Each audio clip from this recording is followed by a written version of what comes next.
no se pudo, ¿no? Creo que quedó aplazado para el lunes. Sí, señor. Bueno, entonces será la otra semana, Dios mediante, hacer prácticas. Sí, Bien, sí, ¿qué señor, tema? pues me dijeron que desde el lunes en la tarde ya se puede comenzar las prácticas. Exacto, vale. ¿Qué tenemos aquí? ¿Qué van a exponer hoy? Buenas tardes, doctor. Buenas tardes, compañeros. Entonces, el día de ayer quedó pendiente lo que serían las complicaciones de la neumonía. Entonces, vamos a complementar la información que se dio ayer.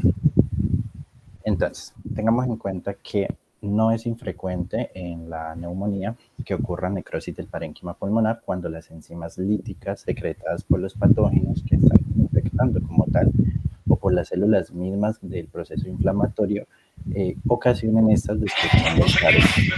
Ocasiones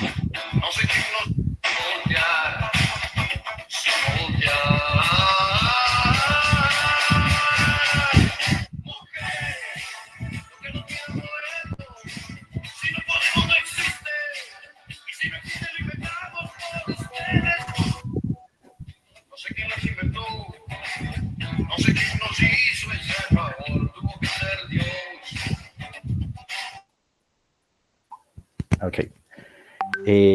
Bueno, entonces teníamos que estas van a ocasionar lo que es la destrucción del parénquima pulmonar, generando entonces lo que se ha denominado neumonía necrosante. Ese tipo de neumonía tiene presentaciones características tanto en la radiografía que vamos a observar del paciente como tanto en la radiografía como en las tomografías del tórax. Vamos a tener presencia de numerosas cavidades en la radiografía, cavidades muy pequeñas con un diámetro menor a 2 centímetros en uno o más segmentos o varios lóbulos pulmonares. A esto se les va a llamar neumatoceles. Son estas pequeñas cavidades pequeñas de un diámetro menor a 2 centímetros. O también se puede llegar a presentar la presencia de una o más cavidades con un diámetro mayor a 2 centímetros que normalmente son hidroaéreos y estos los vamos a llamar abscesos pulmonares. Entonces, recuerden que si es menos de 2 centímetros, los vamos a llamar neumatoceles y si es mayor a 2 centímetros, van a ser abscesos pulmonares. También puede ocurrir que el proceso inflamatorio en el parénquima pulmonar pueda afectar el espacio pleural. Eso se hace por contigüidad, o sea, porque están cerca uno del otro. Y las manifestaciones clínicas va a ser el dolor pleurítico. El compromiso pleural se manifiesta por ocupación del espacio pleural. Eso va a ocurrir por líquidos o por detritos. Los detritos son agua, leucocitos, células, proteínas y el mismo germen que está infectando. Debido entonces al incremento de la permeabilidad capilar o al incremento de la formación del líquido pleural, va a verse o va a ocasionarse o sea, se va a hacer como tal esta producción con respecto a su absorción. La presencia de líquido en el espacio pleural, es lo que conocemos como derrame pleural, se va a presentar cuando la formación de líquido pleural, pues entonces exceda de manera pues mayor a la que se está absorbiendo. El derrame pleural, lo que me va a dar a entender es que hay un proceso inflamatorio activo en las superficies pleurales. Cualquier derrame pleural asociado con neumonía bacteriana lo vamos a denominar derrame paraneumónico. Y la presencia de pus en la cavidad pleural o derrame paraneumónico con presencia de gérmenes en la tinción de Gram o cultivos positivos en el líquido pleural hacen que el derrame pleural tome el nombre de epiema. ¿Listo? Entonces, si es solo el derrame pleural, o sea, solo la presencia de líquidos, lo vamos a llamar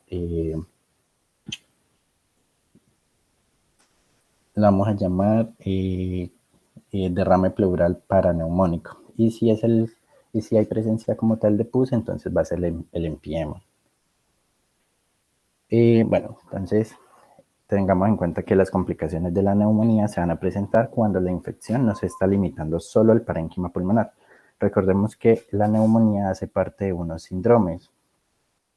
En este caso, entonces, hacen parte de los síndromes de condensación o síndromes parenquimatosos pulmonares. Como entonces hacen parte de los parenquimatosos, entonces significa que esas infecciones se deben delimitar solo a infectar el parénquima pulmonar, pero cuando esa infección sobrepasa estos límites, y se extiende a áreas vecinas, o cuando hay un desarrollo de la infección aún más compleja de la habitual, vamos a tener diferentes complicaciones que pueden ser el derrame pleural paraneumónico, el empiema pulmonar que ya mencionábamos. Entonces el derrame pulmonar es cuando hay acumulación de líquidos, de líquidos solamente en lo que sería la cavidad pleural, y el empiema pulmonar es cuando hay presencia de pus o de bacterias en una tinción de Gram. El neumotórax o fístula broncopleural, el absceso pulmonar, que también ya lo mencionábamos con respecto a que son cavidades que se están presentando en las imágenes de mayor de 2 centímetros, la neumonía necrosante o necrotizante y el pioneumotórax. Entonces empecemos como tal por el derrame pleural paraneumónico. Tengamos en cuenta que el líquido pleural es un infiltrado de plasma que viene o que procede como tal de ambas hojas pleurales. Y el volumen normal de este es de 5 a 15 mililitros en el adulto que no presente ningún tipo de patología. Su reabsorción obviamente se hace de manera linfática y esa se hace en la mayoría de la pleura como tal. Hay un flujo normal de intercambio que es solo de un poco de milímetros al día, y ya como tal entonces el derrame pleural se produce cuando hay un desequilibrio entre la producción y la reabsorción del líquido pleural. Los derrames pleurales paraneumónicos evolucionan de forma natural en una fase inicial de pleuritis seca. Esa es como la fisiopatología, ¿no? Entonces hay una fase inicial que es la pleuritis.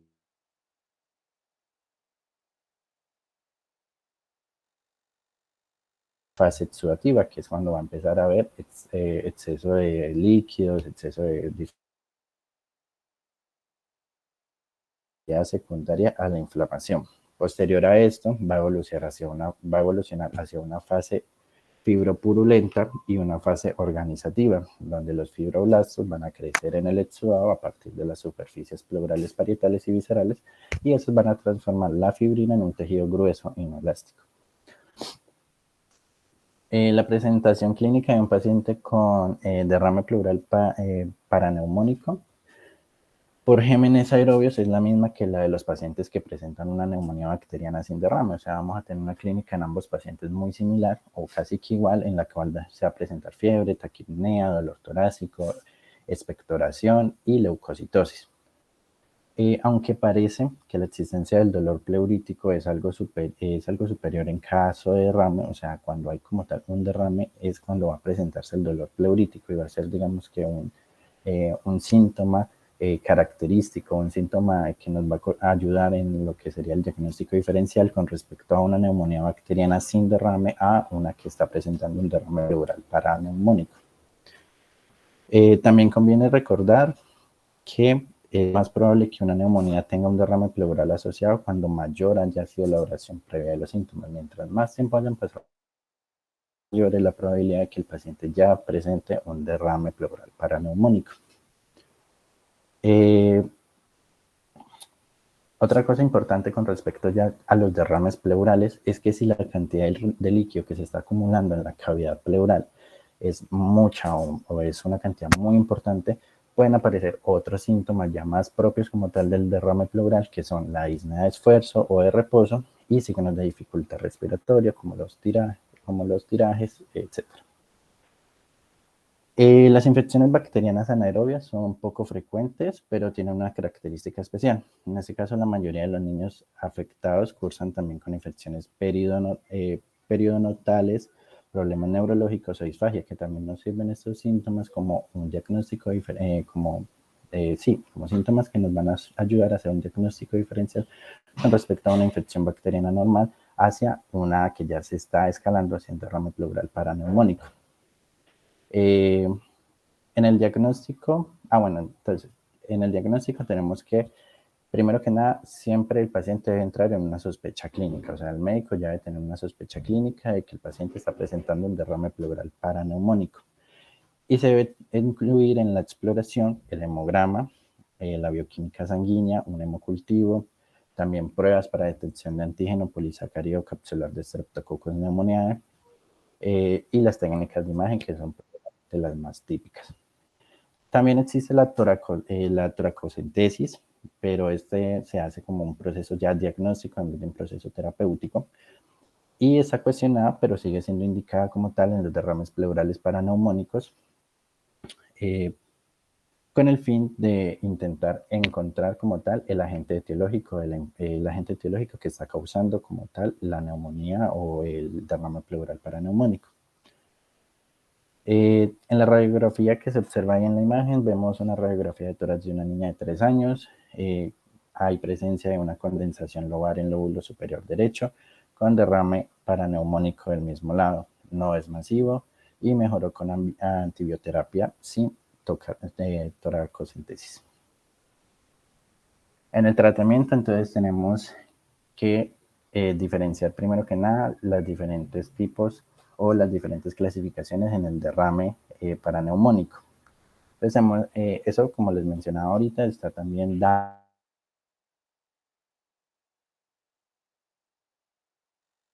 diferentes agentes etiológicos y la vamos a poder ir clasificando. Un derrame paraneumónico no significativo, en la cual vamos a tener que utilizar solo antibióticos.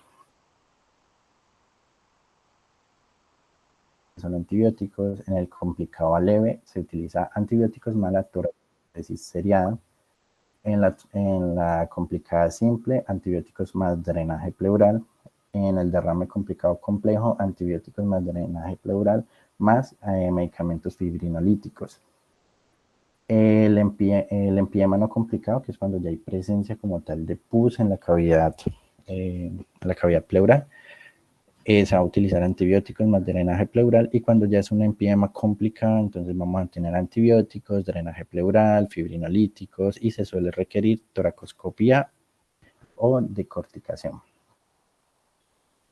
Por otro lado, entonces tenemos el absceso pulmonar y neumonía necrotizante. El absceso pulmonar se caracteriza por ser un área de supuración en el cual se desarrolla necrosis central y cavitación del parénquima pulmonar, causada por una infección microbiana, como pues bien ocurre en la neumonía. Puede tener contenido líquido aéreo, o sea que va a ser hidroaéreo. Generalmente es único, o sea, solo vamos a presentar en la imagen es un solo absceso pulmonar que va a ser mayor a 2 centímetros, como les mencionábamos ahorita. Entonces tenemos los abscesos pulmonares que miden más de 2 centímetros y por lo general solo se presenta uno.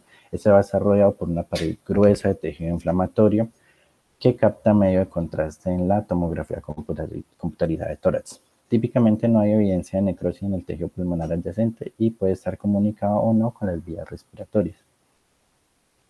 Hay una cuestión con los abscesos pulmonares y es que pueden ser primarios o pueden ser secundarios o igualmente pueden ser generales. Si es primario es cuando el paciente como tal no está presentando ninguna sintomatología, o sea, está completamente sano, y por la complicación de una neumonía entonces aparece el absceso pulmonar. Mientras que el secundario es debido a una causa local como la malformación pulmonar, un quiste, una caverna tuberculosa, la aspiración de cuerpo extraño, etc. Y puede ser general cuando hay inmunodeficiencias, enfermedades neurológicas, fibrosis quística. Bueno, ya por otro lado, entonces la neumonía necrotizante o gangrena pulmonar va a diferenciarse del absceso pulmonar porque se caracteriza por la pérdida de la arquitectura normal del parénquima pulmonar, mientras que en el absceso pulmonar mantenemos esa arquitectura normal del parénquima, en la necrosis necrotizante no lo vamos a mantener. ¿Por qué? Porque en esta se va a tender a gangrenarse como tal el parénquima. Va a haber una disminución de la captación de los contrastes. Bueno. En esta van a existir múltiples focos de pequeñas cavidades, más pequeñas que las que se presentan en los abscesos pulmonares. Las paredes de estas cavidades van a ser finas, sin niveles hidroaéreos, como se presentan en los abscesos pulmonares.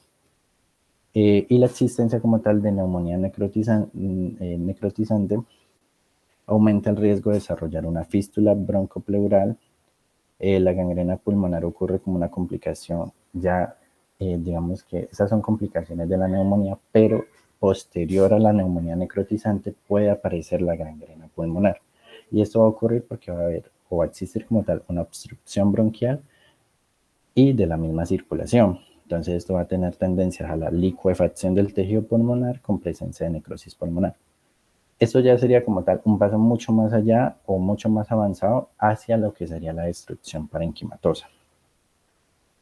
Y ya por último, entonces, con respecto a la etiología, entonces tenemos que la etiología de los abscesos pulmonares se puede dar por virus, hongos, bacterias y parásitos. Los gérmenes más frecuentes implicados son las bacterias anaerobias, pero de todas maneras también tenemos los aerobios. Los más comunes son los estafilococos aureus, el Streptococcus pneumoniae, las bacterias gram negativas como la Klebsiella pneumoniae y la Pseudomonas aeruginosa.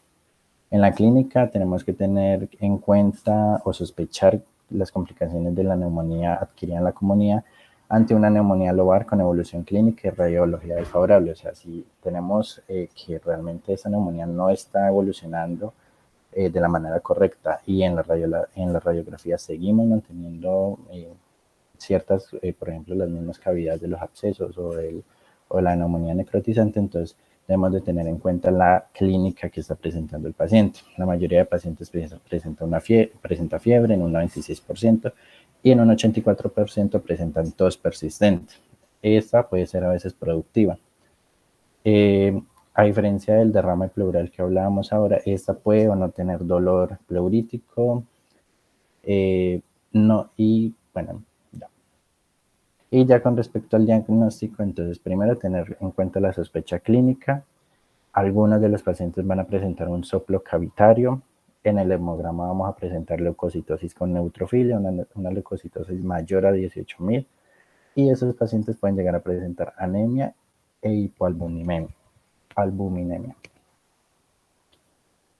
Y lo último que se había mencionado ayer era con respecto a el diagnóstico de CURB 65, de cuáles eran los porcentajes en los que realmente la escala de CURB 65 tenía como tal, o sea, cuál era la mortalidad en porcentajes con respecto a la escala de CURB 65.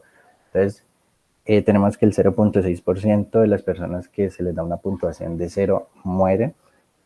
El 2.7% que se les da una puntuación de 1, que es un bajo riesgo y que se les da un tratamiento ambulatorio, pues ellos, este 2.7 de personas mueren. La puntuación de 2, que es el grupo 2, que es cuando se les está dando un tratamiento ambulatorio que está supervisado con cursos cortos de tratamiento hospitalario, el 6.8 de los pacientes mueren. El 14% cuando se le da una puntuación de 3 y el 27.8 cuando se le da una puntuación de 4 o 5 puntos, que ya es cuando tenemos una neumonía grave y está siendo hospitalizado y se está considerando el manejo de la unidad en cuidados intensivos. Y ya, eso fue todo lo que se presentó, lo que faltó ayer. No sé si tengan alguna pregunta.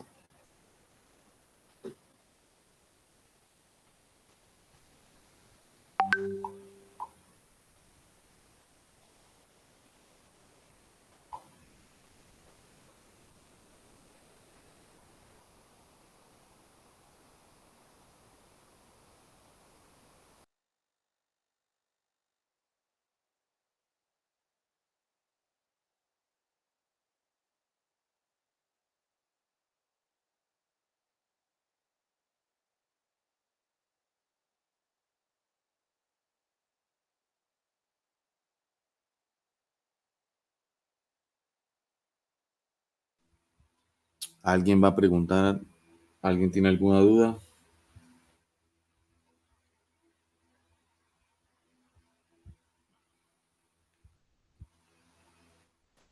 Por mi parte, no, doctor. Ok. Bien. ¿Qué otro tema van a hablar hoy? Buenas tardes, ¿me escuchan? Sí. Bueno, eh, voy a hablar acerca de la laringitis estriduloso, también conocida como CRUP. Esta es la tabla de contenido que voy a llevar a cabo. Bueno, el CRUP, también conocido como laringitis aguda, es una infección respiratoria habitualmente viral que tiene una duración aproximada de 3 a 7 días, que produce síntomas como lo son tos perruna, estridor predominantemente inspiratorio y disfonía, que es una pérdida parcial de la voz. Esta es una infección de la región subglótica de la laringe que va a ocasionar una obstrucción de la vía aérea superior. La mayoría de los casos son leves, aunque a veces puede causar insuficiencia respiratoria.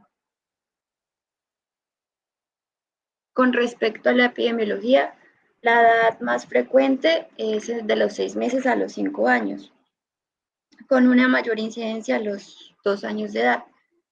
Esto también se dice que en los niños es más peligroso el croup porque la vía respiratoria de ellos es más estrecha y por lo tanto una pequeña cantidad de moco o un edema leve pues genera que haya una obstrucción pues fácilmente. Bueno, también tiene una mayor incidencia en hombres que en mujeres, con una relación de 4:1. El 3% de los niños va a tener un episodio de croup antes de los 6 años. Con respecto a la severidad, en Canadá se realizó un estudio que demostró que el 85% tenía una sintomatología leve y menos del 5% pues necesitó hospitalización por ser casos severos. En las temporadas que más se presentan son el otoño y el invierno, en caso de países con estaciones, y en temporada húmeda o temporada de lluvias, en caso de países ecuatoriales. El principal agente etiológico es la parainfluencia tipo 1 en un 75%. Le continúa lo que son el parainfluencia 2 y 3, el virus sincitial respiratorio, el virus de la influencia A y B y rinovirus en un 20%. En un 5%, o sea, son menos frecuentes, pero están asociados a casos más severos, tenemos el herpes simple tipo 1 y tipo 2 y el virus del sarampión y el micoplasma neumonía. Bueno, este virus se transmite de persona a persona a través de secreciones. Entonces, la fisiopatología de él es que va a infectar a la nasofaringe, ingresa, infecta a la nasofaringe, se disemina por lo que es el epitelio respiratorio superior, entre ellos pues la laringe, la tráquea, y hasta puede continuar descendiendo por el árbol respiratorio. Bueno, este virus lo que genera es una inflamación difusa y eritema de las vías respiratorias superiores, generando también una disminución del diámetro, estridor, genera edema de las cuerdas vocales, que esto hace que haya una disminución de la movilidad, por lo tanto, pues hay un menor sonido o pérdida total de la voz, que es la fonía. En la imagen podemos observar cómo está la laringe normal y cuando hay una inflamación, también pues hay inflamación en las estructuras que están alrededor. Bueno, el cuadro clínico, bueno, el paciente pues principalmente, como lo dije, son niños de 6 meses a 5 años. Entonces va a llegar el niño con tos ronca, estridor de predominio inspiratorio, va a tener afonía. La dificultad respiratoria pues va a conllevar a que también presente tiraje intercostal de intensidad variable. Algo característico de esta enfermedad es que hay un empeoramiento nocturno, especialmente en la segunda y tercera noche, que es cuando más los padres pues recurren a consulta. Bueno, en el examen físico pues uno puede observar pues que el paciente va a tener la voz ronca, la faringe va a estar normal o levemente inflamada, la frecuencia respiratoria va a estar ligeramente aumentada. Por ejemplo, si el niño tiene 12 meses, pues la frecuencia respiratoria va a estar en 50 y el rango normal es de 20 a 40. Pues debido a esa dificultad respiratoria, pues el niño va a tener aleteo nasal, que lo observamos en esta imagen, que van a estar las fosas nasales dilatadas, cianosis, que es una coloración azul de la piel. Entonces, estos niños, como tienen una hipoxia progresiva, pues van a estar más inquietos y más ansiosos. Y eso también es un signo de alarma. Cuando el niño ya está así es porque ya está muy agotado, ya no puede respirar bien y hay que correr. Bueno, se manda radiografía, una radiografía anteroposterior lateral del cuello para poder descartar que no sea lo que está generando esa obstrucción sea un cuerpo extraño. Bueno, también el 50% de los pacientes con CRUD pues van a mostrar un signo que es el signo de aguja, de torre o también conocido como de lápiz, que es que se presenta un estrechamiento subglótico, el cual es simétrico y cónico, por eso se le llama de esta manera. También se crearon unas escalas subjetivas para poder determinar qué tratamiento darle al paciente. Entonces, esta es la escala de evaluación de Wesley, la cual tiene los siguientes parámetros, que son el estridor, las retracciones, la entrada de aire, la cianosis, el nivel de conciencia. Entonces, de acuerdo a eso, uno lo va examinando, va anotando el puntaje. Entonces, por ejemplo, en el caso del estridor, pues si no, no está presente, si es audible solo con el fonendoscopio y si el paciente está en reposo, o es audible sin el fonendoscopio, pues ya le va colocando 2. Bueno, el puntaje total es de 17, pero pues si el paciente le da de 0 a 2 puntos, se dice que es leve, si es de 3 a 8 moderado y si es mayor de 8 severo. La escala de Taussig, pues en esta escala igual se hace para valorar la gravedad del CRUB, teniendo en cuenta los parámetros como el estridor, la entrada de aire, la coloración, las retracciones, el nivel de conciencia, si el paciente está normal, si está agitado, si de pronto el paciente tiene letargia. De acuerdo a eso, pues se dice si es leve, leve, moderado, moderado o grave. El tratamiento. Bueno, aquí podemos ver que si el caso es leve, entonces eso se le puede dar un tratamiento ambulatorio. Entonces, el paciente va a estar sin estridor en reposo, no va a tener trastornos de conciencia y puede tolerar la diaria, puede ingerir líquidos. Entonces, bueno, se mira que se recomienda pues el reposo, la calma, para que el niño pues no se agite y por lo tanto esa hipoxia no aumente. Se recomienda que mantenga la dieta habitual, especialmente pues que se aumente lo que es los líquidos en el caso de fiebre y con secreciones para que este también las pueda eliminar más fácilmente. Si la saturación está menor de 92, pues se recomienda oxígeno. También se puede realizar lavados nasales con suero fisiológico y se vigila los signos de empeoramiento. ¿Cuáles son? Si el paciente tiene taquipnea, taquicardia, porque esto pues son indicadores de que el niño está haciendo un mayor esfuerzo respiratorio. También si él tiene retracciones costales, si tiene aleteo nasal, estridor, cianosis. Se recomienda pues de que tengan a la mano un pulso oxímetro para poder vigilar cómo está la frecuencia cardíaca y la saturación. Se recomienda pues que el niño esté en una posición cómoda y si él ya tiene esa necesidad de que estar en una posición vertical o sentado, es porque hay un aumento de esa dificultad respiratoria y hay que tener cuidado. Y el tratamiento hospitalario, pues ahí ya se hace lo que es el oxígeno húmedo, de 3 a 4 litros por minuto, se modifica el alto flujo. Lo que pues uno busca es que el niño esté tranquilo, y lo pueda hacer a través de una mascarilla o cánula nasal. Los líquidos intravenosos, pues si ya el niño está deshidratado porque no tolera la vía aérea, pues se le da esto. La adrenalina nebulizada o epinefrina o la racémica se da a dosis de 0.25 milímetros de solución y bueno, se va diluyendo. Y los esteroides sistémicos, como la desametasona, se manda de manera intramuscular en dosis únicas para ayudar a que la inflamación disminuya. Y ya. Gracias. ¿Hay alguna pregunta?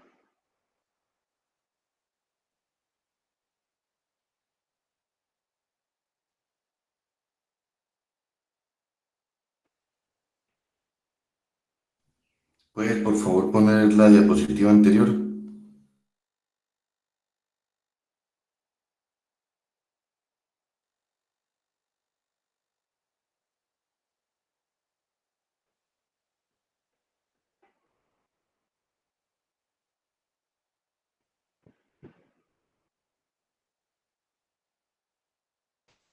Profe, una pregunta en cuanto al tratamiento que pues la compañera nos compartió, que es hospitalario.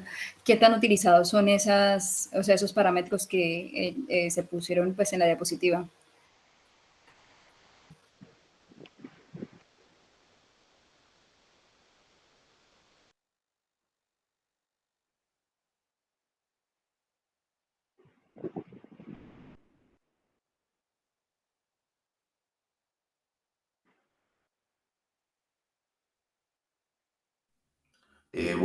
Bueno, la adrenalina racémica en Colombia no se consigue, ¿no?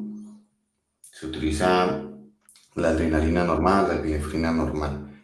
La dosis es de 0.01 a 0.3 miligramos por kilo.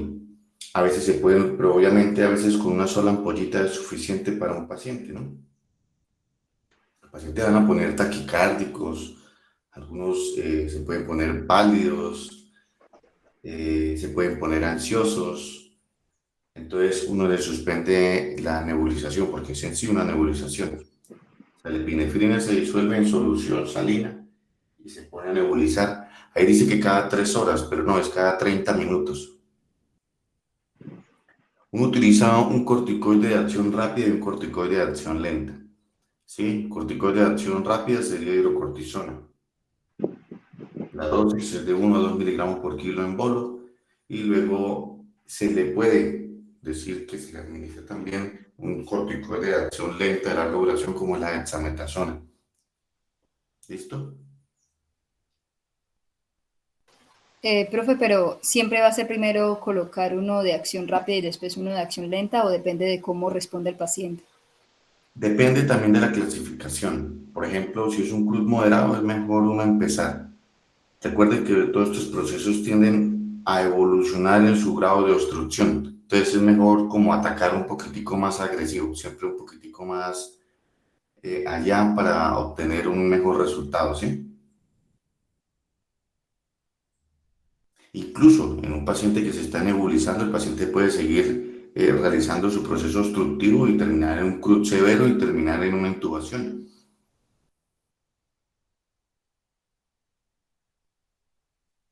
Ok, doctor, gracias.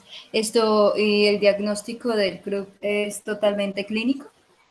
Sí, el diagnóstico de CRUD es totalmente clínico. Los 3 parámetros a tener en cuenta fueron los que nombró la compañera al principio, que es la tos perruna, tos alusante, tos emetizante, tos en quintas, más el estridor respiratorio o expiratorio, más, ¿cuál falta? La disfonía. La disponía. Exacto. Y el paciente generalmente, porque son niños, cuando entran en estado de ansiedad, porque obviamente están irritables, les incrementa los síntomas en esos momentos. Siempre no dejarlo como quietico. En cuanto a la hidratación endovenosa, realmente yo prefiero tener una vía venosa permeable en caso de una emergencia.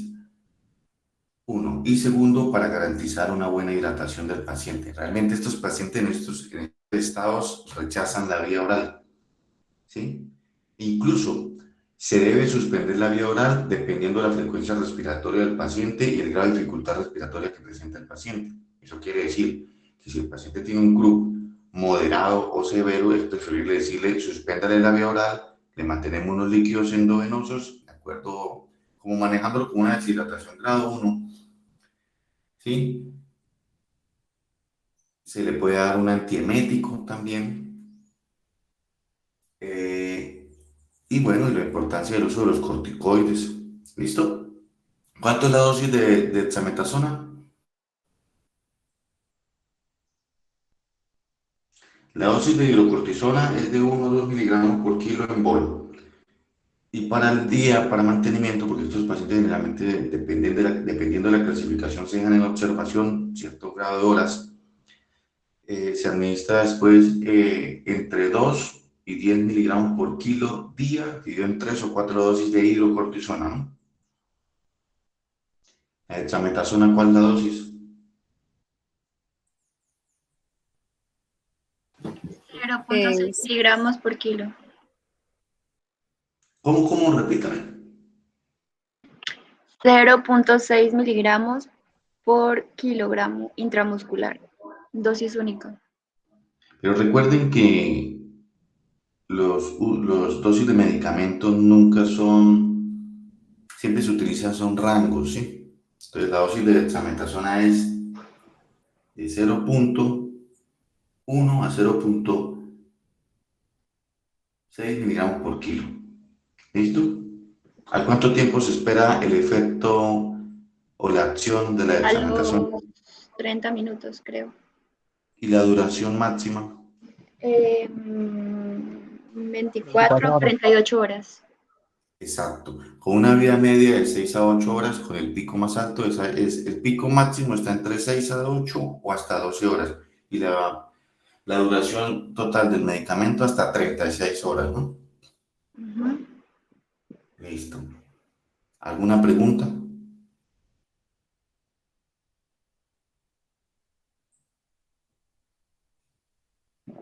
Siempre que se tenga un paciente con un grado de dificultad severo, que tenga una taquipnea, que esté cianótico, que esté diaforético, es decir, que esté sudando, que esté morado, que tenga uso de músculos accesorios, esternocleidomastoideos y demás, y el paciente esté presentando una desaturación, es mejor realizar una secuencia de intubación rápida. ¿Listo?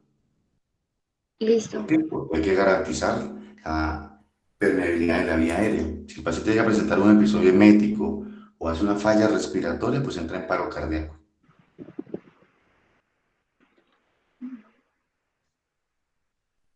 Igual se hace una secuencia de intubación rápida, se le administran corticoides, como estamos mencionando, se le ponen por horario y luego se hace una extubación por allá a las 12 horas, aunque eso ya es un manejo de UCI, ¿no? Pero se han visto casos, yo por lo menos en el servicio de urgencia he tenido pacientes con CRUD severos, ingresaron con un CRUD moderado, después evolucionó a un CRUD severo, se realizó una secuencia de intubación y terminó en unidad de cuidados intensivos. ¿Tienen alguna pregunta? Profe, las escalas, ¿qué tan utilizadas son para el diagnóstico En, en la práctica? en todas las enfermedades que hemos visto, en todas las patologías, siempre debemos utilizar las escalas, porque las escalas nos dan pronóstico, nos dan tratamiento, ¿sí? Y nos dan manejo. Ujú, sí, señor. Entonces, siempre se debe aplicar escalas en todo. ¿Y hay alguna más específica que otra? Porque por lo menos ahí la compañera nos puso dos, que era la de Wesley y la otra de Towson, algo así. Towson, sí. Realmente las más aceptadas tienen sensibilidad y especificidad alta y están respaldados por ciertos estudios. Hay gente que se inventa otras escalas, pero realmente lo único que cambian es el nombre del que dice habérsela inventado y utilizan los mismos parámetros. Ustedes no hacen nada. Ah, ok, o sea que todas tienen, son muy similares a la hora de dar pues los puntos y eso. Todas estas escalas tienen detrás de ellas una serie de estudios que las respaldan, ¿sí me entienden? Y esos son los parámetros a tener en cuenta en cada una, por lo menos en las que nombraron ahorita. ¿Listo? Listo, sí, señor, muchas gracias. Vale. Bueno, creo que por hoy no es más, ¿cierto? Pues también está la exposición de bronquiolitis, pero pues usted nos dirá, doctor, si paso hoy o la próxima Vámonos clase. para mañana.